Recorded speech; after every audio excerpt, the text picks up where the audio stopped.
बात करेंगे मध्य प्रदेश में बीजेपी को मिली जीत की और आपको बताते हैं अंदर की बेहद दिलचस्प कहानी। देखिए इस कहानी की शुरुआत कहां से होती है।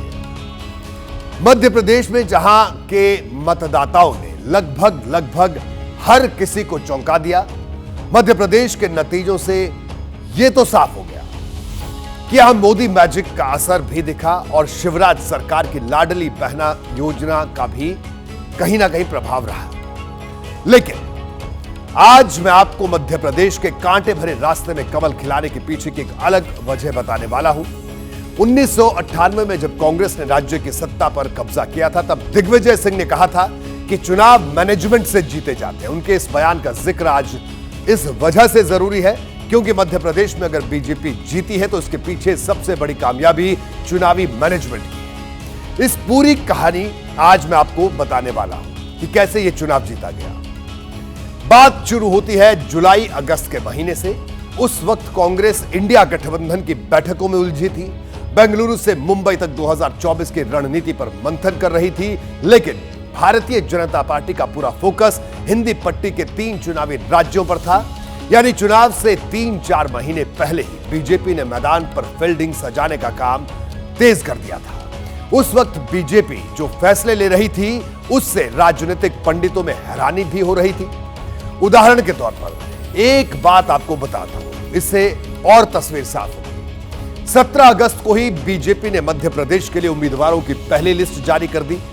इस पहली लिस्ट में 39 प्रत्याशियों का नाम था और खास बात यह थी कि ये ऐसी 39 सीटें थी जहां विरोधियों का दबदबा था। इसमें से 38 सीट ऐसी थी जहां कांग्रेस के विधायक थे और 1 सीट पर दूसरी पार्टी का कब्जा था। लेकिन नतीजे आए तो पता चला बीजेपी ने यह रणनीति क्यों बनाई थी।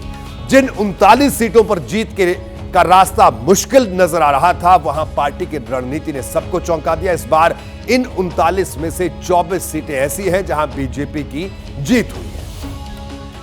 कुछ फैसले ऐसे होते हैं जो शुरुआत में तो चौंका देते हैं, लेकिन जब तस्वीर साफ होती है तो उन्हीं फैसलों की तारीफ होती है। इन 39 सीटों पर बीजेपी का नए पुराने चेहरों का कॉम्बिनेशन काम कर गया। इसी रणनीति के चलते कांग्रेस के कई किले आसानी से ढह गए और सब हैरान रह गए।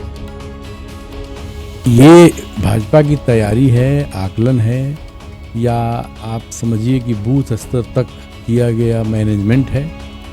उसने इन 39 में से 26 सीटों पर जीत हासिल की। तो ये जो पहले सूची जारी करने की उसकी अपनी शैली रही, वो बहुत कामयाब रही। देखिए इस बार के चुनाव में कांग्रेस का वोट शेयर बहुत ज्यादा नहीं घटा है। 2018 के मुकाबले कांग्रेस को सिर्फ आधे फीसद वोट ही ज्यादा मिले। लेकिन बीजेपी ने लंबी छलांग लगाई। आंकड़ों के जरिए इसे मैं आपको समझाता हूं। देखिए 2018 में कांग्रेस को 40.89% वोट मिले थे और इस बार 40.40% वोट मिले, यानी अंतर सिर्फ 0.49% का रहा। इसी तरह बीजेपी को 2018 में 41.02% वोट मिले थे और इस बार बीजेपी का वोट शेयर बढ़कर 48.55% पहुंच गया, यानी 7.53% का इजाफा इसमें साफ तौर पर देखा गया। इसके पीछे भी बहुत बारीक रणनीति है। नतीजों से साफ समझ में आ जा रहा है कि कांग्रेस के वोट ज्यादा नहीं घटे, लेकिन बीजेपी को मिलने वाले वोट में बंपर बढ़ोतरी हुई। इसके पीछे अगर कोई नाम और किसी का काम है तो वो है अमित शाह, जिन्होंने बीजेपी में जिन्हें चाणक्य कहा जाता है।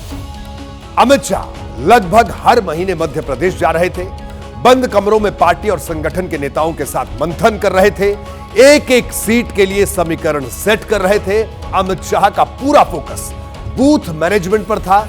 उन्होंने कार्यकर्ताओं के भीतर यह भरोसा पैदा किया कि अगर मेहनत की जाए तो हर बूथ पर 51% वोट हासिल करना बहुत बड़ी बात नहीं है। इसका असर भी नतीजों में दिखाई दे रहा है। कैसे?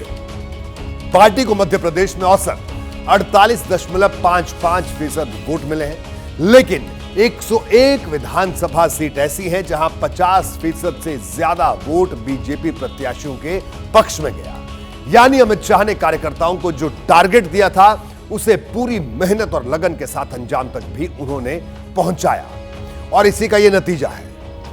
अमित शाह कार्यकर्ताओं की ताकत को अच्छे से समझते हैं। उन्हें वक्त वक्त पर कार्यकर्ताओं को उनकी ताकत का एहसास कराना भी आता है।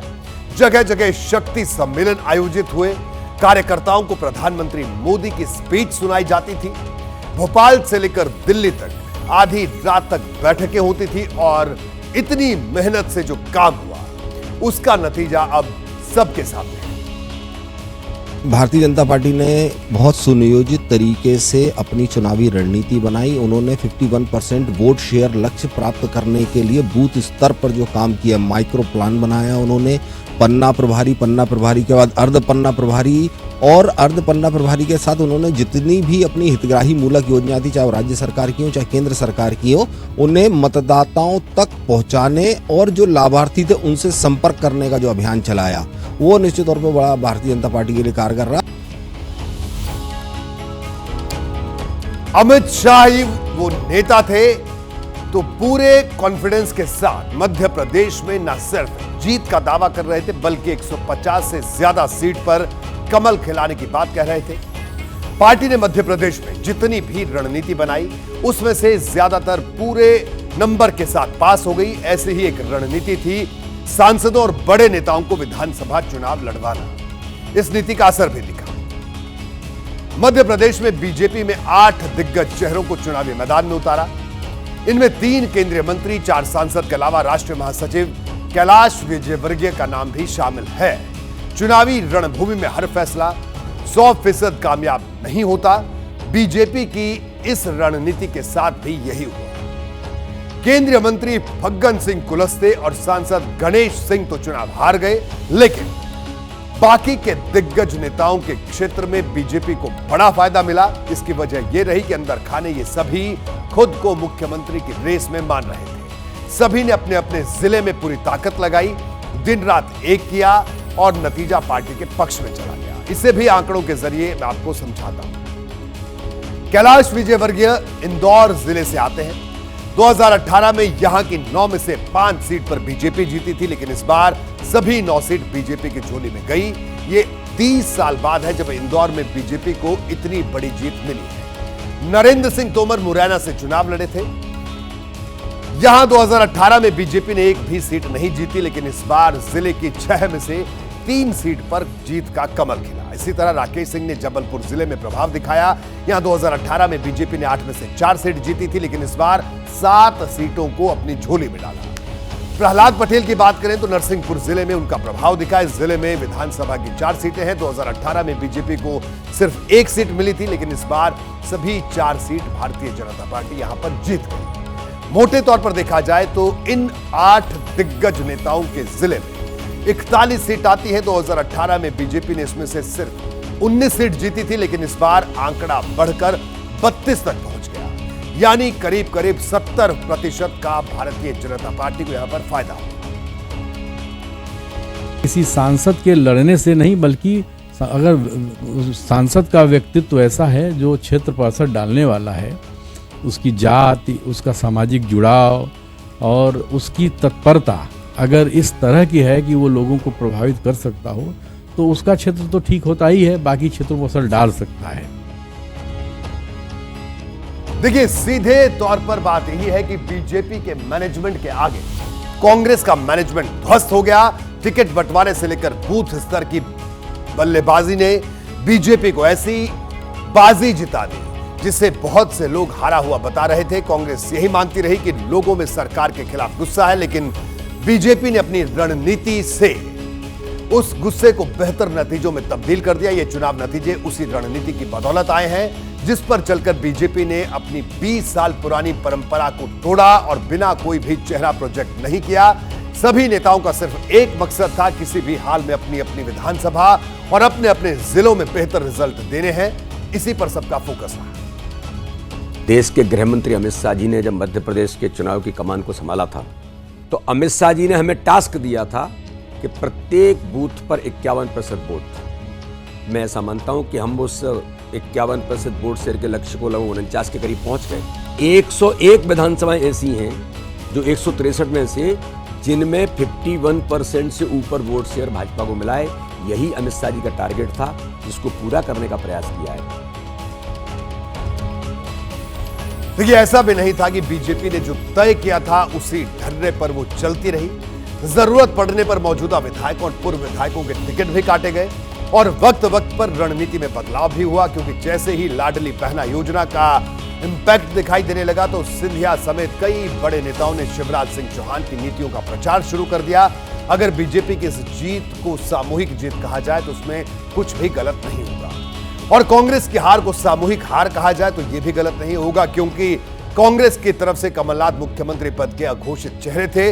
बाकी नेताओं को पता था कि वो सीएम के दावेदार नहीं है। ऐसे में उन्होंने उतनी ताकत नहीं लगाई जितनी बीजेपी के बड़े नेताओं ने लगाई। जैसे ही घड़ी का काटा दोपहर 2:30 पे आए, बबीता जी का दिल सास बहू साजिश के लिए मचल जाए। और ये है इनकी बहू, पूरे दिन ऑफिस की टेंशन हो जाए गॉन जब ये करें अपना फेवरेट शो फ्री टाइम पे ऑन। इनकी तरह आप भी देखिए अपना फेवरेट शो अपने टाइम पर और डाउनलोड कीजिए एबीपी लाइव ऐप अपने स्मार्ट टीवी पर।